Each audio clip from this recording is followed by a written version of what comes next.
If you want to learn to go from salad greens to super greens, stay tuned.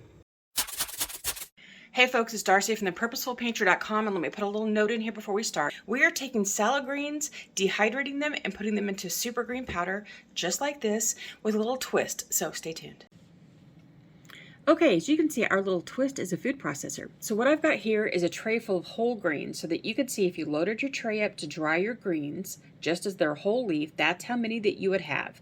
And this was mid-process. I had already started getting this ready to dry when I thought to go ahead and record this. So I'm gonna put those greens into the food processor so that you could see what it comes out like if you grind them down a little bit. I did 2 cycles of the chop, which does it just chops it like 3 little things, and then I did it a second time to make sure I got them down as fine as I wanted to. I didn't puree them, but you could. I just chose not to. So I find that every time I do one of these, I have a couple of whole leaves on top. I just pull them out to put into the next round. Then I'm going to go ahead and pull these out and put them on a tray, so that you can see that as I spread these out, they actually take up a little less room than if I did whole leaves, which means I can get more on a tray, making my drying process a little faster, because the more on a tray means I have fewer trays in the end to do. So what I'm using are 3 large bins of salad greens that I got from my grocery store on clearance. This is when I love getting greens, is whether it's the clearance salad greens or it's clearance kale or mustard greens or collard greens. If I can find them on sale, then I will grab a bunch of them to do my green powder. So now I'm just loading up another bin full. So these greens are a super green blend, which are I'm reading off the package because I kept it just in case. Red and green Swiss chard, tatsoi, arugula, and spinach. And then the third one is just a general salad green spring mix, which has red and green leaf lettuces and other things that are mixed in. So you're just going to see that mixture here. You can even use a salad mix that has shredded carrots or other small vegetables in it. It's fine. It won't bother anything. What I don't do is anything that is primarily iceberg, because iceberg has very few minerals and it's just mostly fiber. And I find for me, it's not worth doing unless you just have a super abundance that you want to use. But I wouldn't do just 1 head of lettuce just for this, or at least 1 head of iceberg. Okay, so I'm just loading up another tray, getting it ready. And here's an extra one I had that I poured the excess onto and went ahead and filled it up. Now what you're going to see in a second is that I am bringing the cut back over, because as I'm spreading this out, I found that it's probably a little too thick and I wanted to take some excess off and have it ready to go. So here's a tip. When you have things that are flyaway, things that are very light and that can easily get blown away by the fan in a cabinet style machine, I will put a piece of mesh on top in order to help stop that flyaway. You should always stop and start your machine, let the fan come to a complete stop before you open it when you're drying things like small herbs and greens and powders.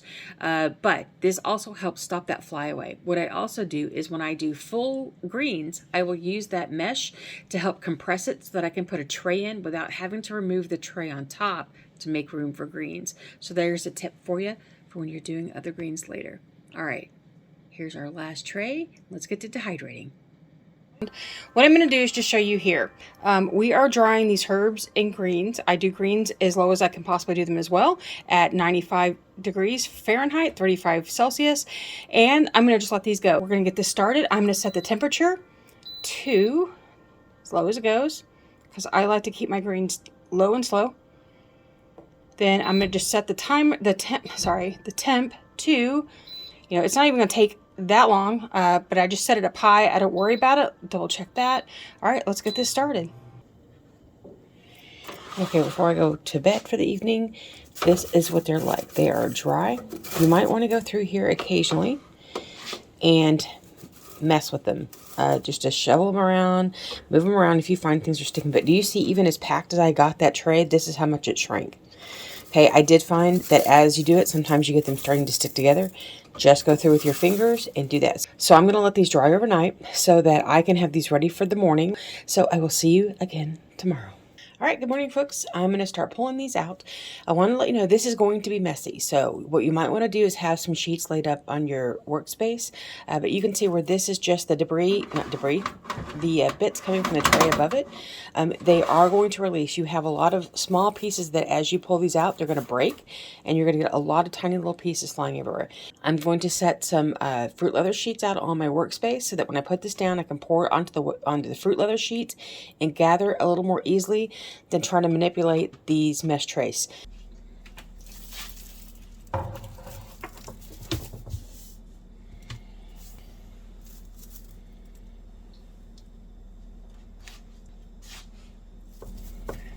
I just wanted to show you what this looks like up close. It's nice and crunchy and dry. And right here I'm going to insert a picture of what the whole leaf looks like. Since I didn't have time to go ahead and get that second batch done for you in time for the video, but that's what's going in next as soon as I finish this. So we are going to go ahead and just start dumping these onto trays.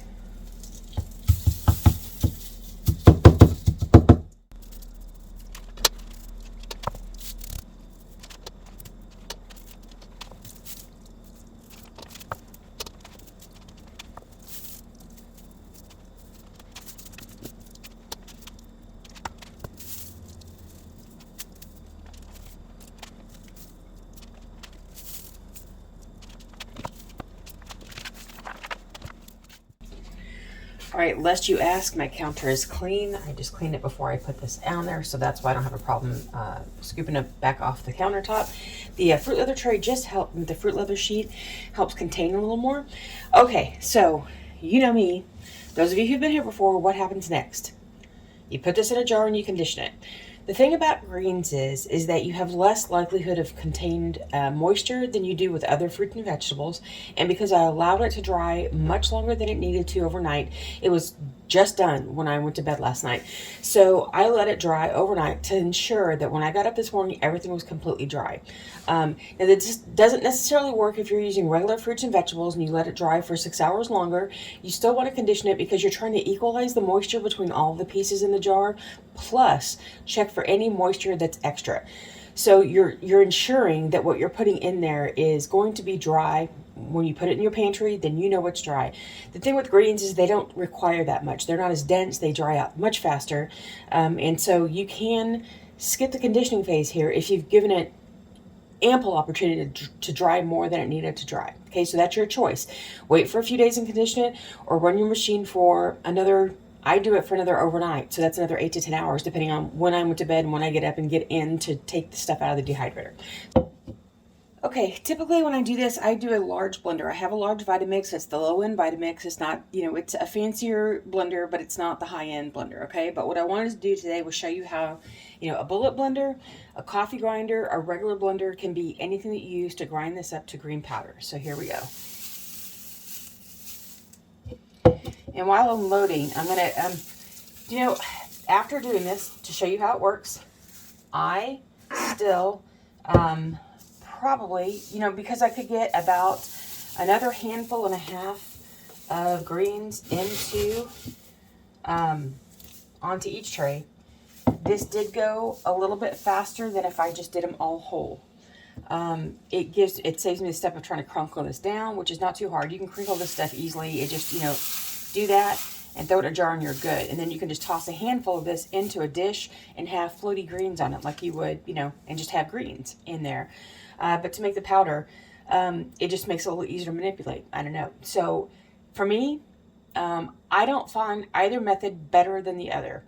Sometimes you can find an alternative method that makes things work faster. So pureeing down fruit to get to a powder stage can be faster for a lot of people, especially when you have fruits like raspberries and blackberries that have a ton of seeds in them. That way you can puree it, strain the puree, and then have pure fruit to make powder, and you just go.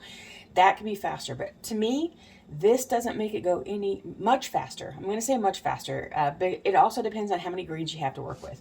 But it can be a great alternative for those of you who want to try it this way, because maybe it just feels faster to you. And I did use a smaller machine. If I'd used the Excalibur, I would have gotten probably most of that whole bowl into the machine. Or if I used the Sahara, the folding one that I have, I'll leave a link to that one right here where you fold it up, but it's a really long, broad machine. That one would probably have gotten a bunch more on at once, okay? So here we go. We're going to grind this up. Okay, we're going to get this set where you can see it. All right, we're just going to pulse. The thing that people do when they use these grinders is that they just run it.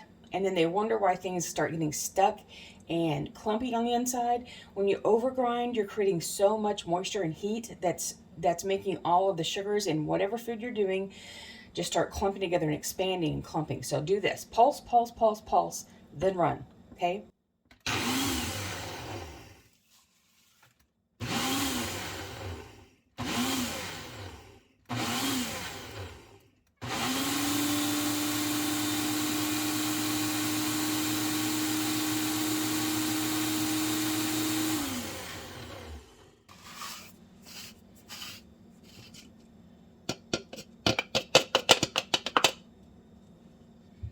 And now what you got is this dark green, rich green powder.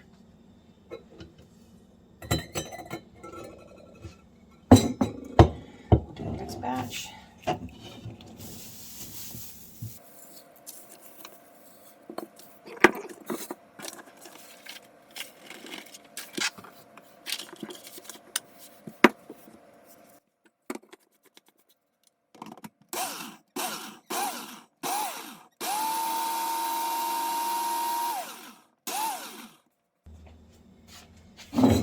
Okay, so what you see happening now is stuff stuck to the edge right here. This is static. It is not wet, okay? So what we're going to do is we're going to tap this a little bit and get it going. And let me warn you that whether you're using a large blender, your coffee grinder, or your bullet blender, when you take off that lid, don't stick your face right in it because it's going to have a little bit of powder. I don't know if you can see it from here. You're going to have a little vapor coming up out of it that you don't want to necessarily get your face in right away. Okay, so for things that clean, so make sure we get here. So we're going to clean off this, get every last bit that we can, which I'm just have this cheap art brush that I got from an art supply store that was on clearance. I think I spent about $1.25 on it, and I use it to help clean off the powder. I'm going to do the same thing on the inside here. Well, I'll wait till I pour it all out.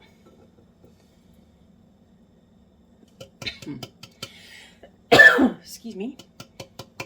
All right, I'm just going to go in with my art brush and just sweep the inside out. You can use, if you have a silicone pastry brush that's not been, that's really clean and not, it shouldn't have oil on it from previous uses, but a pastry brush, the silicone brushes work just fine too. I just keep this one separate from everything.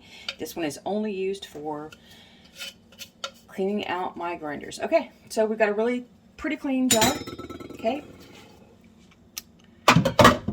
Then I'm gonna also do the same thing to my funnel here, because no matter how much I tap it, it's still gonna have some in it.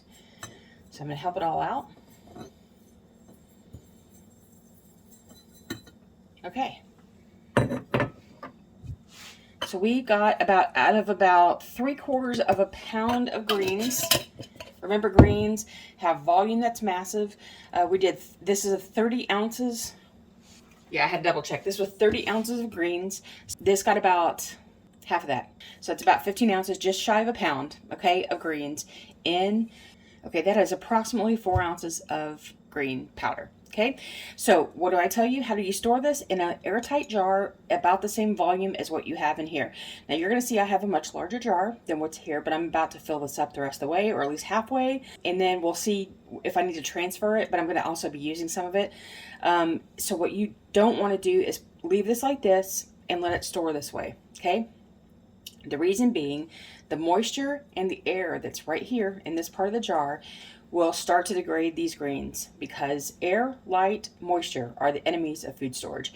And when you have processed your greens so much that you've expanded all the surface area that it can be exposed to air, light, and moisture with, these will degrade faster, which is why you don't grind food to keep in long-term storage. Like if you're looking for a year or two for this, you should keep it whole, grind it as you need it, then use it. That's the best way to handle powders. So how do you use this? Take a tablespoon, add it to anything. You might want to start smaller, like a teaspoon or half a tablespoon. Just add some as you go until you get the feel for how much you can use. This will turn your eggs green, but we're good with that. We're used to green eggs in our house. We put it in casseroles, in soups, in any kind of meatloaf, in meatballs, in if I'm making tuna fish, yeah, I don't make that much anymore, but chicken salad, into smoothies, onto your salad. You can add more greens there. You can put it into, I think I said smoothies already. We put it in our eggs. I put it in our brownies. When people don't know it, I just put, well, they do know it because they know I add this to everything. I just don't say up front, hey guys, I'm putting this in. I will put this in pancakes sometimes. So it's like you can add this to anything. You just have to learn that when you first start out, use small bits first and then work your way up until you start to notice it, and then you want to back off a little bit. But we add about a tablespoon to 2 tablespoons at a time, which equals about a cup to a cup and a half of fresh greens. Now watch this video to see how I make super green powder, which contains weeds from the yard, dark leafy greens, all that I can get my hands on right here.